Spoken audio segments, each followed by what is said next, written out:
अब हम लोग एमसीक्यू का तो आंसर मिला चुके थे। बहुत सारे बच्चे का डिमांड रहता है कि sir very short answer type question का मिला दीजिए, तो very short answer type question का देखिए।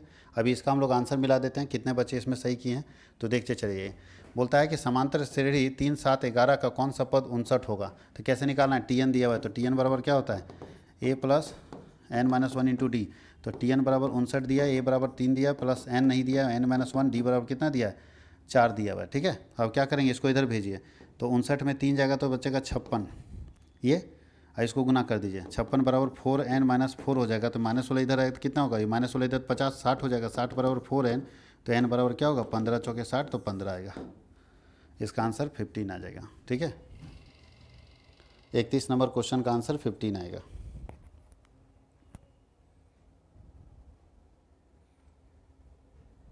उम्मीद है कि मिला लिए होंगे आप लोग।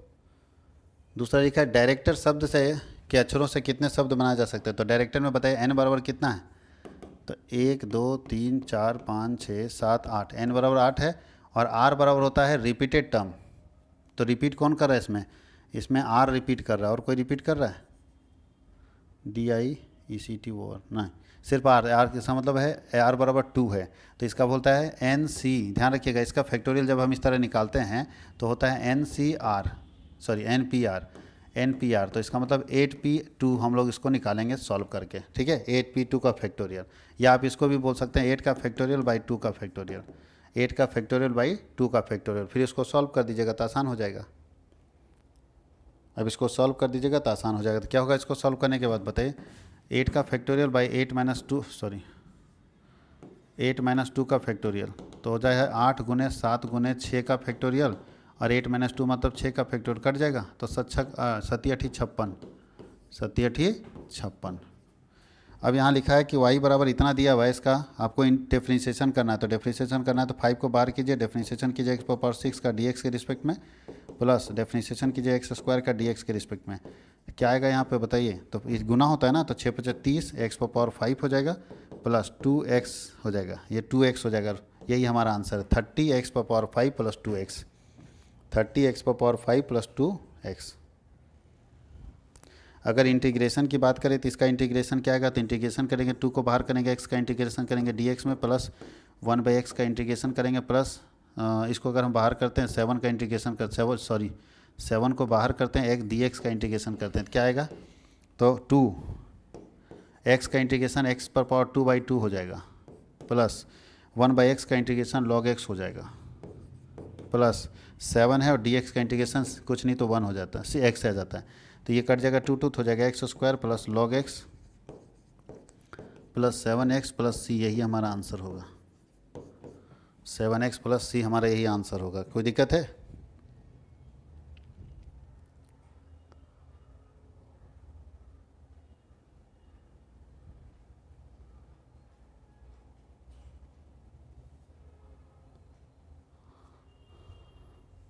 अब यहाँ बोल रहा है कि 100 व्यक्तियों की औसत आय 20 है, और जबकि 150 व्यक्तियों की औसत आय जो है 25 है।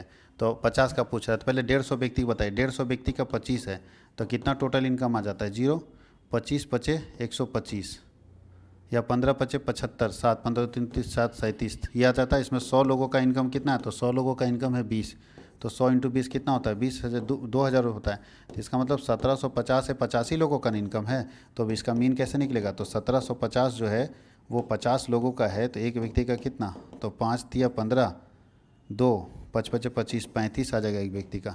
एक व्यक्ति का कितना इनकम आ जाएगा, तो 35 आ जाएगा एक व्यक्ति का इनकम।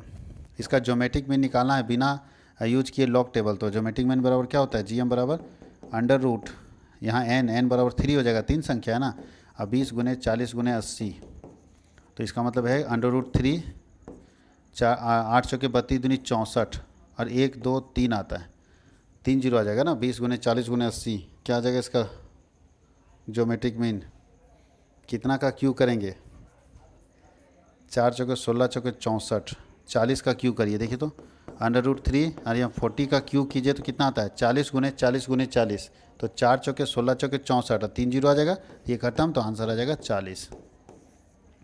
इसका आंसर कितना आएगा, 40। BMT है, थोड़ा सॉल्यूशन लंबा जाएगा, कोई बात नहीं, वेरी शॉर्ट हम लोग कर देते हैं। आप लोग मिला लीजिएगा। अगर डिमांड होगा कि लॉन्ग क्वेश्चन भी मिला दीजिए तो उसका भी बना देंगे, लेकिन वेरी शॉर्ट मिला लीजिए ताकि आपको पता चल सके कि आप जो बनाए वो सही बनाया कि नहीं। हार्मोनिक मीन निकालना है। हार्मोनिक मीन कैसे निकालते हैं? रेसिप्रोकल करके निकालते हैं। तो चलिए रेसिप्रोकल करके निकालिए फिर, या डायरेक्ट भी आप निकाल सकते हैं इसको, लेकिन चलिए हार्मोनिक मीन रेसिप्रोकल से निकालिए। 2, 5 और 10। 2 का रेसिप्रोकल कितना आता है? रेसिप्रोकल मतलब 2 को डिवाइड करना है, 1 को डिवाइड करना है, 1 में डिवाइड करना है 2 से, तो इसका आता है 0.5000। 5 को करेंगे तो 0.2000, और इसका आता है 0.1। अगर 1 में डिवाइड करते 10 से तो आता है 0.1000। तीनों को जोड़ दीजिए, कितना था? 5 2 7 1 8, तो 0.8000 आ जाता है। अब फॉर्मूला क्या बोलता है? हार्मोनिक मीन बराबर रेसिप्रोकल ऑफ, तो 0.8000 बटा n बराबर 3 हो जाएगा। 3 से इसको भागा दीजिए तो 0.8000 और डिवाइडेड बाई 3 कर देते हैं तो आ जाता है 0.2667। अभी आ गया इसका रेसिप्रोकल, मेरा आंसर होगा। तो इसका रेसिप्रोकल कितना आएगा? तो 1 में भाग दीजिए 0.2667, तो आ जाता है 3.749। ये इसका रेसिप्रोकल आ जाता है 3.749। इस तरह से हम लोग यहाँ निकालेंगे, इसका रेसिप्रोकल ये आ जाता है।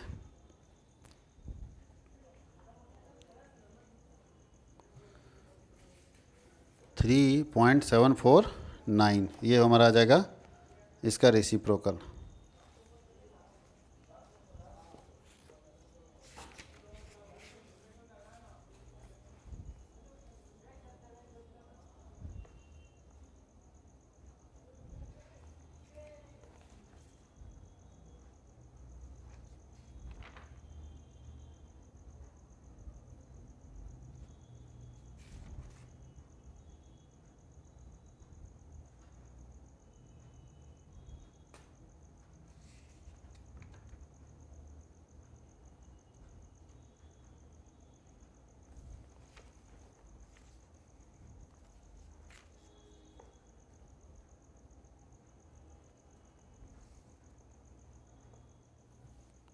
अब तो उम्मीद है कि इधर बन जाना चाहिए इस तरह का क्वेश्चन।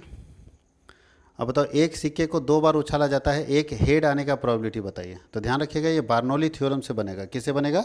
बार्नौली थ्योरम से इसको हम लोग बना सकते हैं, दूसरा कोई उपाय नहीं, क्योंकि बार्नौली थ्योरम के अलावा यहाँ पे कोई नहीं लगेगा।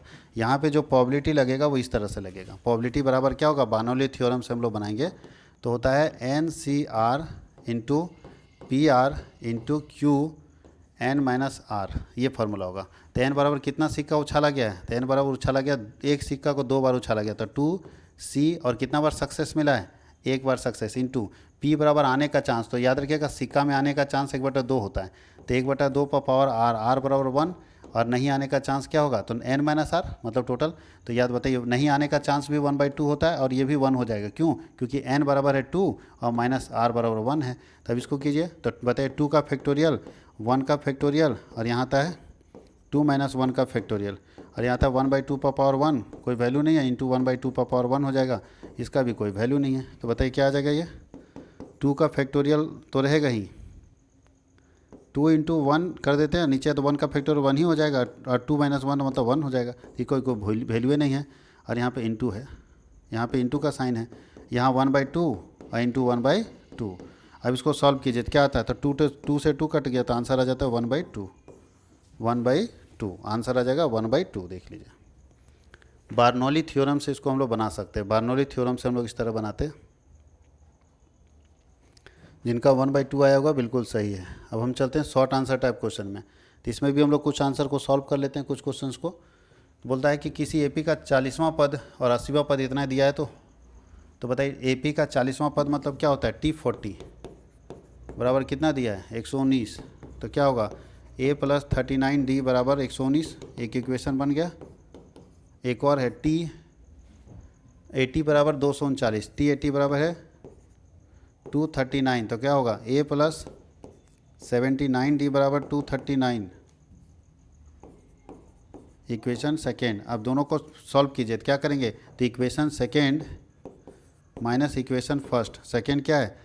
A + 79D बराबर 239 और माइनस होगा उसमें A + 39D बराबर 119, बताइए यहाँ पे साइन चेंज होगा, सबका साइन चेंज होगा तो ये कट जाएगा, तो बताइए कितना होगा, 0 4 40 40D बराबर कितना आ जाएगा, 0 2 और 1 3 1 120। तो बताइए D बराबर क्या हो जाएगा, 120/40, तो D बराबर हो जाएगा 3।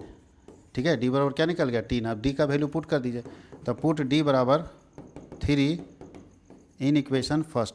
D बराबर 3 क्या है, तो A + 39 × 3 बराबर 119। A बराबर क्या होगा, 119, और 39 × 3 को इधर का माइनस में, 9 × 27, 3 × 9 = 2 11 117। बताइए 119 में 117 चला जाएगा तो कितना बचेगा, 2 बचेगा। 119 में 117 चलेगा तो कितना बचेगा, 2। तो ए और डी निकल गया, यही तो पूछ रहा है। अब ए पी निकालने बोल रहे थे, ए पी आप लोगों को मालूम है ना कैसे निकलता है। ए पी निकलता है A plus D, A plus 2D, इस तरह से। तो ए और बी भी दिया हुआ है, आराम से सबका निकालते चले जाइए। ए और बी दिया हुआ है तो आराम से सबका कैलकुलेट करके निकालते चले जाइए।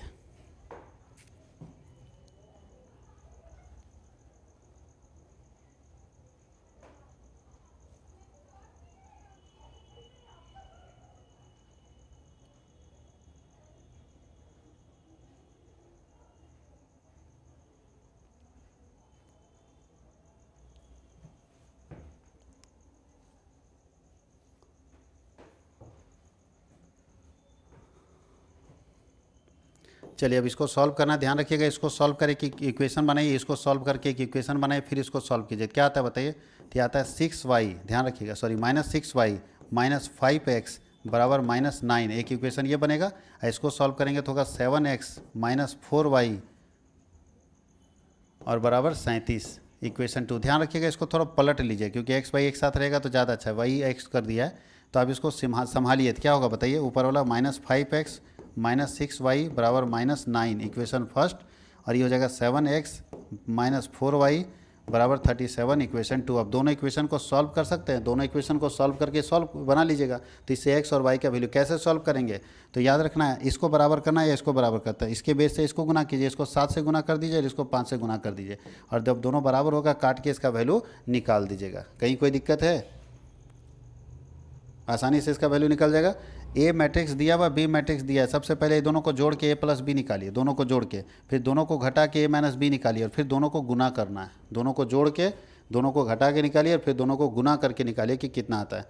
और गुना करने का नियम आपको क्या होगा, 2/2 का मैट्रिक्स बनेगा। तो 2/2 का मैट्रिक्स में याद होगा A11 A12 A21 A22, ये वाला फॉर्मूला लगेगा गुना के नियम में। ठीक है, ये फार्मूला लगेगा गुना के नियम में। तो आप लोग यहाँ तक बना लेना। थोड़ा मेरा तबीयत ठीक नहीं लग रहा है, इसलिए आगे हम और नहीं बताने वाले, आप आसानी से इसको सॉल्व कर सकते हो। ठीक है, एक दो क्वेश्चन और देख ले। अब देखिए ये सब क्वेश्चन इजी है। ए डैश यूनियन बी डैश दी पूछ रहा है, तो पहले ए डैश कैसे निकालेंगे, तो यूनिवर्स से निकालेंगे, यूनिवर्स से सेट करेंगे। देखना है कि ए का कौन सा एलिमेंट यूनिवर्स में नहीं है। तो ए है 1 3 है 4 है और 5 है। तो 1 3 4 5 है, इसका मतलब है ए डैश बराबर क्या निकल जाएगा, तो ए डैश बराबर निकलेगा 2 6 7 और 8। और बी डैश बराबर क्या निकलेगा, तो बी डैश बराबर बताइए बी का कौन कौन सा एलिमेंट है, तो 2 3 5 6, 2 3 5 6, इसका मतलब है इसका निकलेगा 1 4 7 8। और ध्यान दीजिएगा दोनों में क्या पूछ रहा है यहाँ पे, यूनियन, यूनियन मतलब मिला के लिखना। तो 1 हो गया, 2 हो गया, 4 हो गया, 6 हो गया, 7 हो गया, 8 हो गया, ये हमारा आंसर आ जाएगा। ठीक है, ये हमारा क्या आ जाएगा, आंसर आ जाएगा।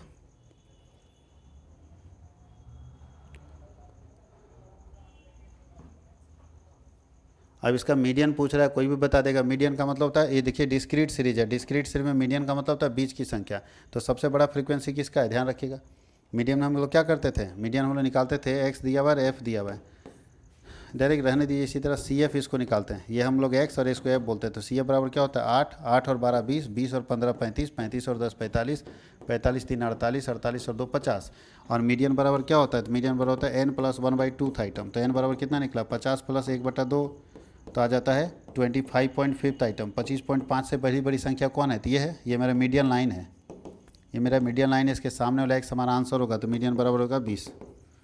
मीडियन बराबर क्या हो जाएगा 20 हो जाएगा। देखिए आया होगा 20 आप लोगों का।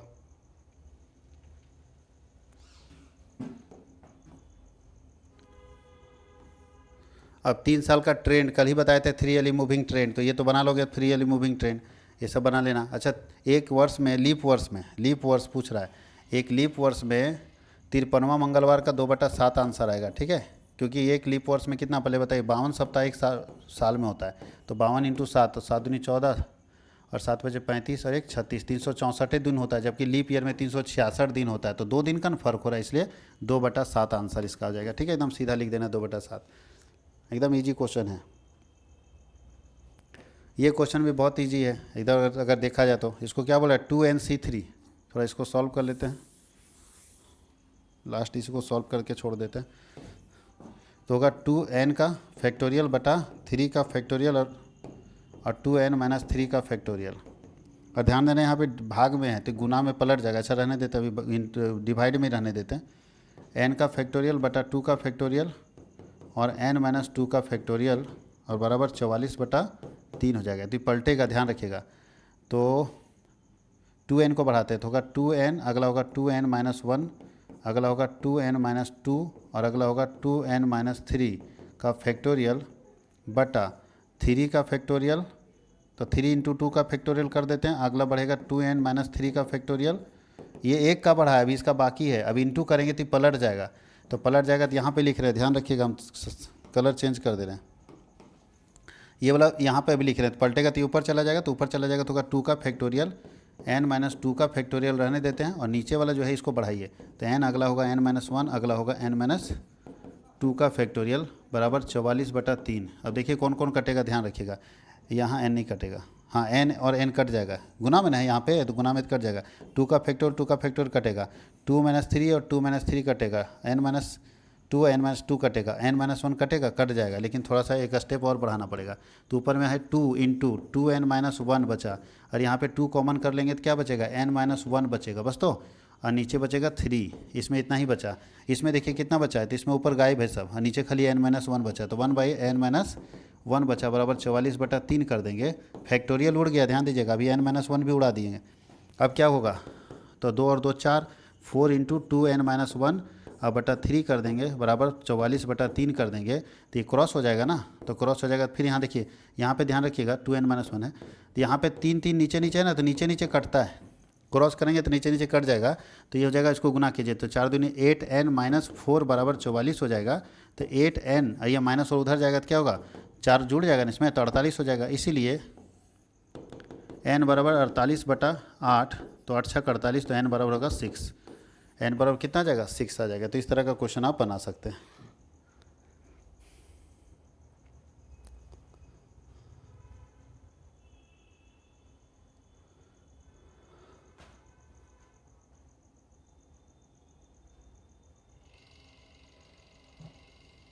चलो अब इधर बना लो लॉन्ग आंसर टाइप क्वेश्चन, अब हम लोग बाद में बनाते रहेंगे। ये सब भी बहुत इजी है। देखो ये सब छोटा छोटा एकदम क्वेश्चन है, बहुत छोटा छोटा क्वेश्चन पूछा था बीएमटी में। ठीक है, अब मेरा तबीयत ही ठीक नहीं, तो हम आगे अब कंटिन्यू नहीं करेंगे, यहीं तक हम लोग कर लेते हैं, यहाँ तक आप आंसर मिला लीजिएगा।